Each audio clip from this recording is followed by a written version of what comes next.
हमारी सोच, हमारा दिमाग गजब का ताकतवर है। हम वही बन जाते हैं जिसके बारे में हम ज्यादा सोचते हैं। इसलिए अपने विचारों पर नियंत्रण से बड़ी कोई ताकत नहीं। अच्छा सोचिए और अच्छे काम कीजिए। नमस्कार, सुप्रभात। मैं हूं प्रीति सिंह। शुरुआत मुख्य गतिविधियों के साथ।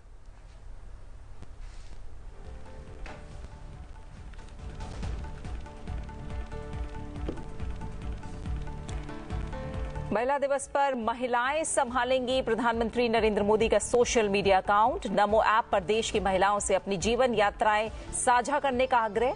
लोगों से महिलाओं की अदम्य भावना का जश्न मनाने और उसका सम्मान करने का आह्वान।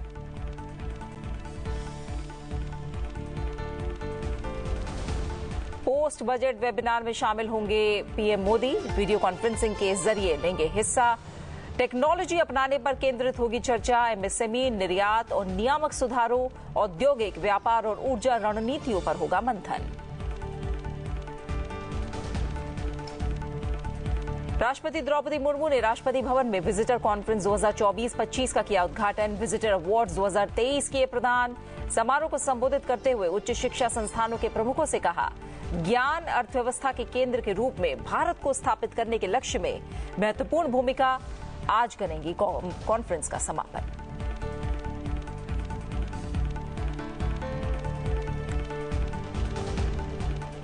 गोवा में नए आपराधिक कानूनों की समीक्षा बैठक। गृह मंत्री अमित शाह ने की समीक्षा बैठक की अध्यक्षता।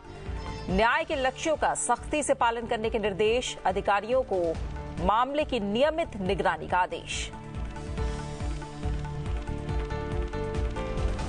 चैंपियंस ट्रॉफी के सेमीफाइनल में आज भारत और ऑस्ट्रेलिया का मुकाबला। आईसीसी टूर्नामेंट के नॉकआउट मुकाबलों में 14 बरस की नाकामियों का हिसाब चुकता करने उतरेगी टीम इंडिया। 5 मार्च को दूसरे सेमीफाइनल में लाहौर में दक्षिण अफ्रीका और न्यूजीलैंड होंगे आमने सामने।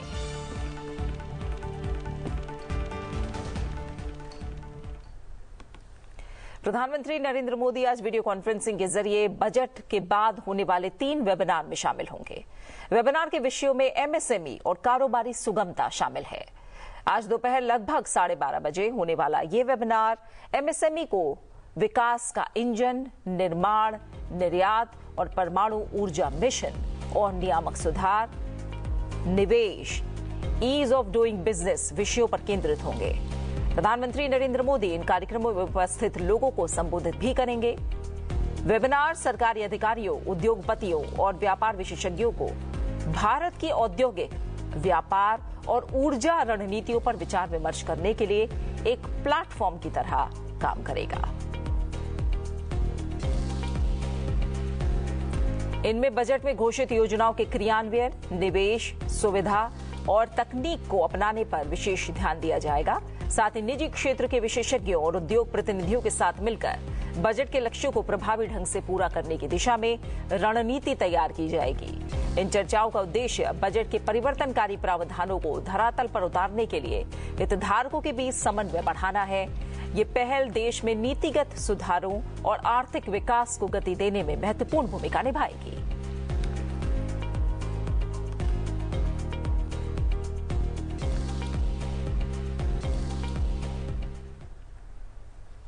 प्रधानमंत्री नरेंद्र मोदी इस बार अलग तरीके से महिला दिवस मनाने जा रहे हैं। इस खास मौके पर प्रधानमंत्री नरेंद्र मोदी ने यह ऐलान किया है कि 8 मार्च को अंतर्राष्ट्रीय महिला दिवस के अवसर पर कुछ चुनिंदा महिलाओं को एक दिन के लिए उनके डिजिटल सोशल मीडिया अकाउंट को संभालने का मौका मिलेगा। साथ ही उन्होंने यह भी अनुरोध किया कि महिलाएं ऐसी और भी कई प्रेरणादायी जीवन यात्राओं को साझा करें।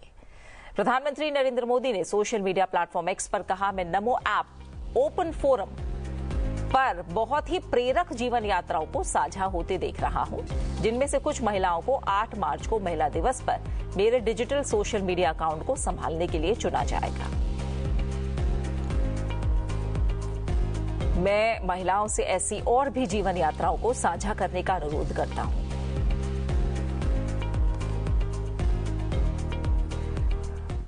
प्रधानमंत्री नरेंद्र मोदी ने सोमवार को गुजरात के गिर राष्ट्रीय उद्यान का दौरा किया, जहां उन्होंने राष्ट्रीय वन्यजीव बोर्ड की 7वीं बैठक की अध्यक्षता की।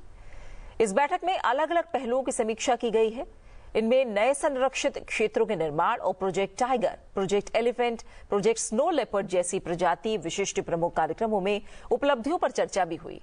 बोर्ड ने डॉल्फिन और एशियाई शेरों के संरक्षण के प्रयासों और अंतर्राष्ट्रीय बिग कैट्स अलायंस की स्थापना पर भी बातचीत की। बैठक के दौरान प्रधानमंत्री ने देश में पहली बार नदी में डॉल्फिन की संख्या का आकलन करने की रिपोर्ट जारी की, जिसमें कुल 6,327 डॉल्फिन होने का अनुमान लगाया गया। इस अग्रणी प्रयास में 8 राज्यों की 28 नदियों का सर्वेक्षण किया गया। उत्तर प्रदेश में सबसे अधिक संख्या दर्ज की गई। उसके बाद बिहार, पश्चिम बंगाल और असम का स्थान रहा। प्रधानमंत्री ने स्थानीय लोगों और ग्रामीणों की भागीदारी से डॉल्फिन संरक्षण के बारे में जागरूकता के महत्व पर जोर दिया। उन्होंने डॉल्फिन के आवास क्षेत्रों में स्कूली बच्चों के लिए भ्रमण आयोजित करने की भी सलाह दी।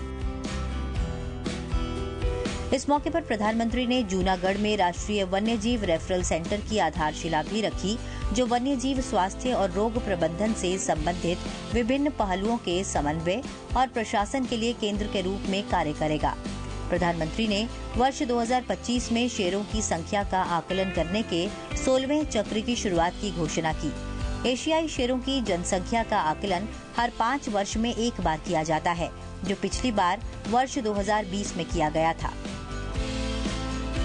वन्यजीव आवासों के विकास और संरक्षण के साधन के रूप में इको टूरिज्म के महत्व को रेखांकित करते हुए प्रधानमंत्री ने इस बात पर जोर दिया कि वन्यजीव पर्यटन के लिए यात्रा और कनेक्टिविटी में आसानी होनी चाहिए। मानव वन्यजीव संघर्ष के प्रभावी प्रबंधन के लिए प्रधानमंत्री ने कोयम्बटूर के सलीम अली पक्षी विज्ञान और प्राकृतिक इतिहास केंद्र में भारतीय वन्यजीव संस्थान परिसर में उत्कृष्टता केंद्र स्थापित करने की घोषणा की। यह केंद्र राज्यों और केंद्र शासित प्रदेशों को उन्नत प्रौद्योगिकी, ट्रैकिंग, पूर्व चेतावनी के लिए गैजेट से लैस करने में सहायता करेगा। प्रधानमंत्री ने जंगल की आग और मानव पशु संघर्ष जैसी समस्याओं से निपटने के लिए रिमोट सेंसिंग और भूस्थानिक मानचित्रण और आर्टिफिशियल इंटेलिजेंस और मशीन लर्निंग के उपयोग पर जोर दिया। उन्होंने मानव वन्यजीव संघर्ष की चुनौती से निपटने के लिए भास्कराचार्य राष्ट्रीय अंतरिक्ष अनुप्रयोग और भू सूचना विज्ञान संस्थान के साथ भारतीय वन्यजीव संस्थान को जोड़ने का सुझाव दिया। वनों की आग और प्रबंधन को बढ़ाने के लिए विशेष रूप से अत्यधिक संवेदनशील संरक्षित क्षेत्रों में पूर्वानुमान, पता लगाने, रोकथाम और नियंत्रण पर जोर देते हुए प्रधानमंत्री ने अंतरिक्ष प्रौद्योगिकी के उपयोग के माध्यम से भारतीय वन सर्वेक्षण, देहरादून और BISAGN के बीच सहयोग की सलाह दी। प्रधानमंत्री ने मध्य प्रदेश के गांधी सागर अभयारण्य और गुजरात के बन्नी घास के मैदानों सहित अन्य क्षेत्रों में भी चीता को लाए जाने की घोषणा की। प्रधानमंत्री ने बाघ अभयारण्यों के बाहर बाघ के संरक्षण पर केंद्रित एक योजना की भी घोषणा की। बैठक के बाद प्रधानमंत्री ने फ्रंटलाइन वन कर्मचारियों की गतिशीलता बढ़ाने के लिए मोटरसाइकिलों को भी हरी झंडी दिखाई। उन्होंने गिर में फील्ड स्तर के अधिकारियों से भी बातचीत की, जिसमें फ्रंटलाइन कर्मचारी, इको गाइड और ट्रैकर शामिल थे। प्रधानमंत्री नरेंद्र मोदी ने विश्व वन्यजीव दिवस के अवसर पर गुजरात के गिर राष्ट्रीय उद्यान और वन्य जीव अभयारण्य के ग्राउंड स्टाफ के साथ बातचीत की। प्रधानमंत्री की इस पहल ने वन्य जीव संरक्षण के महत्व पर जोर दिया। प्रधानमंत्री ने गिर राष्ट्रीय उद्यान में शेर सफारी का भी आनंद लिया। वे जंगल सफारी पोशाक पहने और गिर के एशियाई शेर की झलकियां कैद करने के लिए कैमरा थामे नजर आए।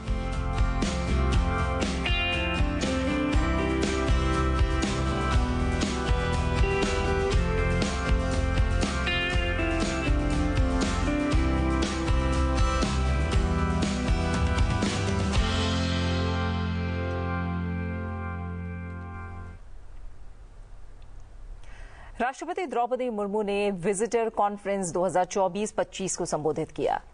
साथ ही उन्होंने 8वें विजिटर पुरस्कार प्रदान किए हैं। राष्ट्रपति ने कहा है कि शिक्षण संस्थानों में राष्ट्र के भविष्य का निर्माण होता है। विरासत और विकास का संगम हमारे देश की समग्र प्रगति का आधार बनेगा। देश में वैज्ञानिक उपलब्धियों की समृद्ध परंपरा रही है।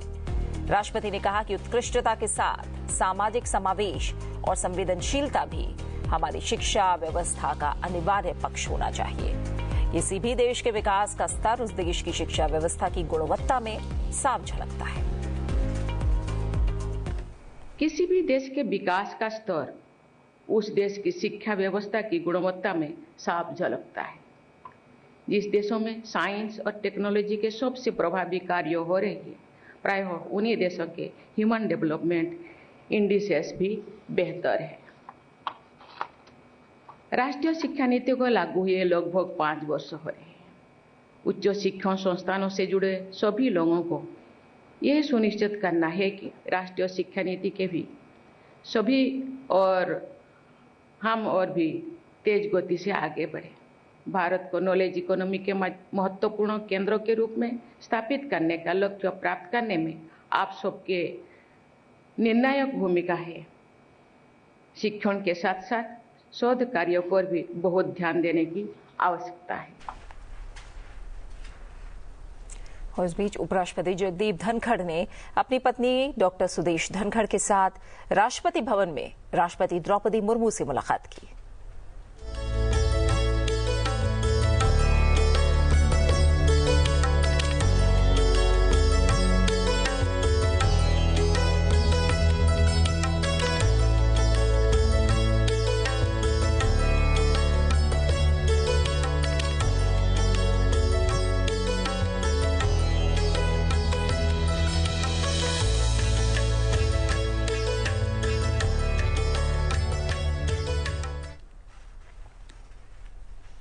लोकसभा अध्यक्ष ओम बिरला ने सोमवार को मथुरा वृंदावन का दौरा किया। लोकसभा स्पीकर ने वृंदावन में बांके बिहारी मंदिर में पूजा अर्चना की। साथ ही वृंदावन के केशी घाट पर यमुना आरती की। उन्होंने भगवान श्री बांके बिहारी से सर्व कल्याण की प्रार्थना की। साथ ही यमुना मैया से देशवासियों की खुशहाली और नैरोग्य की प्रार्थना की। लोकसभा अध्यक्ष ने कहा कि यमुना, गंगा नदियां सब निर्मल और शुद्ध होंगी और जल्दी इस पर अभियान चलाया जाएगा।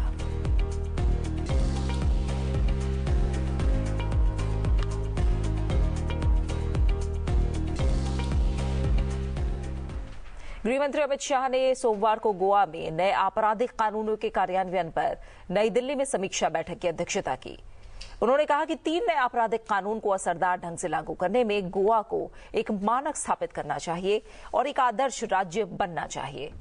3 नए आपराधिक कानूनों की समीक्षा बैठक की अध्यक्षता करते हुए अमित शाह ने तेजी से न्याय प्रदान करने के लक्ष्य का सख्ती से पालन करने के महत्व पर जोर दिया। उन्होंने आपराधिक मामलों में 7 वर्ष से अधिक की सजा के प्रावधान वाले 90% दोष सिद्धि की दर पाने की आवश्यकता पर भी प्रकाश डाला।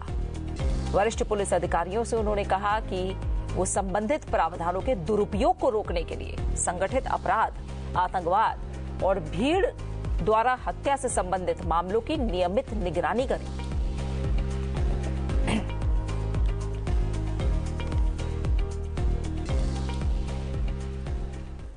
केंद्रीय सहकारिता मंत्री अमित शाह ने कहा है कि डेयरी क्षेत्र न केवल देश के विकास में योगदान करता है, बल्कि ये क्षेत्र ग्रामीण विकास और छोटे किसानों की समृद्धि में भी महत्वपूर्ण योगदान देता है।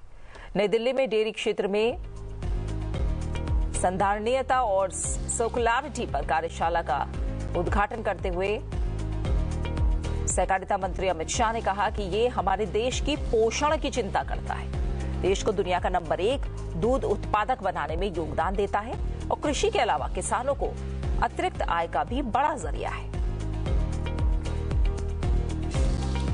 हमारे देश की कृषि प्रणाली एक प्रकार से छोटे किसानों पर आधारित है और गांवों से शहर की ओर जो पलायन है वो छोटे किसानों की समृद्धि के साथ जुड़ा हुआ है।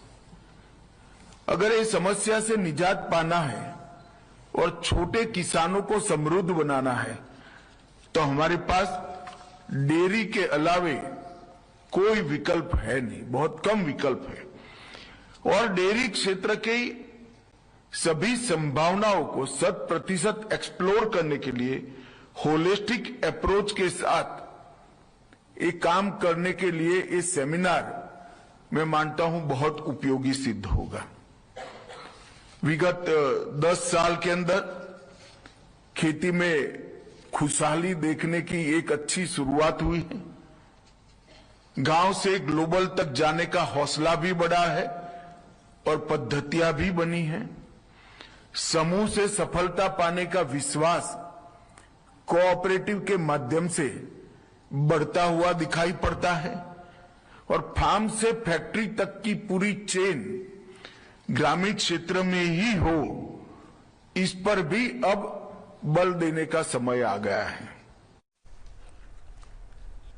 सहकारिता मंत्री अमित शाह ने कहा कि सहकारिता का उद्देश्य लाभ कमाने के साथ ही पीपल फर्स्ट भी है। उन्होंने कहा कि प्रॉफिट फॉर पीपल के सूत्र को हम सहकारिता के माध्यम से ही चरितार्थ कर सकते हैं।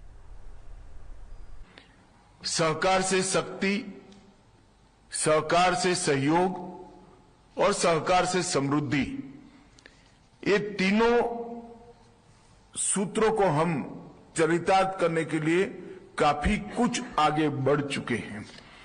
और आप सभी जानते हैं सहकारिता का उद्देश्य प्रॉफिट तो है ही, परंतु इसके साथ पीपल फर्स्ट का भी हमारा उद्देश्य है। प्रॉफिट फॉर पीपल, इस सूत्र को सहकारिता के माध्यम से ही हम चरितार्थ कर सकते हैं। भारतीय रेलवे की सभी सूचीबद्ध सार्वजनिक उपक्रमों को 2014 के बाद नवरत्न का दर्जा मिला है। भारत सरकार ने केटरिंग एंड टूरिज्म कॉरपोरेशन यानी IRCTC और इंडियन रेलवे फाइनेंस कॉरपोरेशन यानी IRFC को नवरत्न कंपनियों के रूप में अपग्रेड करने की मंजूरी दी है। IRCTC और IRFC को केंद्र सरकार ने नवरत्न कंपनी का दर्जा दिया है। अब इन कंपनियों को संयुक्त उद्यम और विदेशी कार्यालय स्थापित करने में ज्यादा शक्तियां मिल गई हैं। ये नए बाजारों में जा सकेंगी और स्थानीय लोगों की मदद से अपना काम बढ़ा सकेंगी। इसका फायदा ये होगा कि अब ये दोनों कंपनियां और भी बड़े फैसले खुद ले सकेंगी। नवरत्न का दर्जा मिलने से ये कंपनियां 1000 करोड़ रुपए तक या अपनी कुल संपत्ति के 15% तक का निवेश अपने हिसाब से कर सकती हैं। बहुत खुशी की बात है कि रेलवे के साथ जो लिस्टेड PSUs हैं वो साथ के साथ नवरत्ना स्टेटस मिला है। आज IRCTC और IRFC इन दोनों को भी नवरत्न का स्टेटस मिला है। मैं माननीय प्रधानमंत्री जी को, माननीय वित्त मंत्री जी को धन्यवाद देना चाहता हूं कि किस तरीके से रेलवे का टोटल ट्रांसफॉर्मेशन कर रहे हैं और उसमें इन PSUs की बहुत बड़ी भूमिका है। IRCTC एक टोटली नए ट्रांसफॉर्मेशन के दौर से गुजर रहा है। नई तरह की फूड सर्विसेज प्रोवाइड करे, नए तरीके से टिकटिंग सर्विसेज प्रोवाइड करे। वैसे ही IRFC भी अपने सारे सिस्टम्स को बहुत मॉडर्नाइज कर रहा है और इन दोनों की रेलवे में बहुत बड़ी भूमिका है। बात क्रिकेट की। चैंपियंस ट्रॉफी 2025 का पहला सेमीफाइनल आज भारत और ऑस्ट्रेलिया के बीच खेला जाना है। 16 साल बाद इस टूर्नामेंट में दोनों टीमें एक दूसरे से मुकाबला खेलने जा रही हैं। भारत ने चैंपियंस ट्रॉफी 2025 में लगातार 3 मुकाबले जीतकर सेमीफाइनल में एंट्री की। आज नॉकआउट में टीम का सामना ऑस्ट्रेलिया से होगा। 16 साल बाद ये मौका है जब इस टूर्नामेंट में दोनों टीमें यानी भारत और ऑस्ट्रेलिया एक दूसरे के खिलाफ मुकाबला खेलने जा रही है। इतने अरसे बाद दोनों टीमों की टक्कर सीधे सेमीफाइनल में हो रही है। दुबई इंटरनेशनल क्रिकेट स्टेडियम में ये मैच खेला जाएगा। वहीं 5 मार्च को दूसरे सेमीफाइनल में लाहौर में दक्षिण अफ्रीका और न्यूजीलैंड के बीच मुकाबला होगा।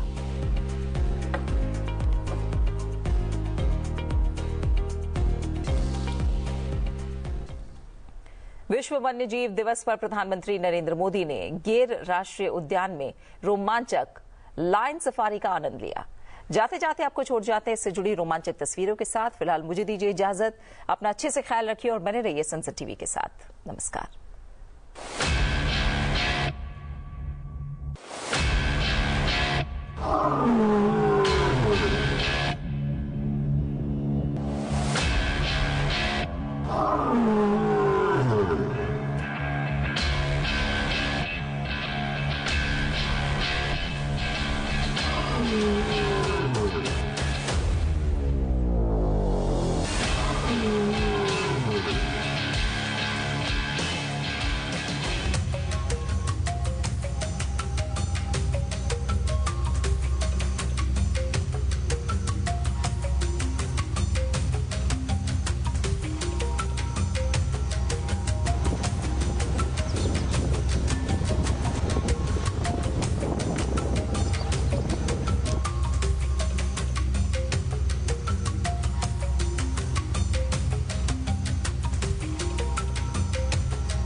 Wow.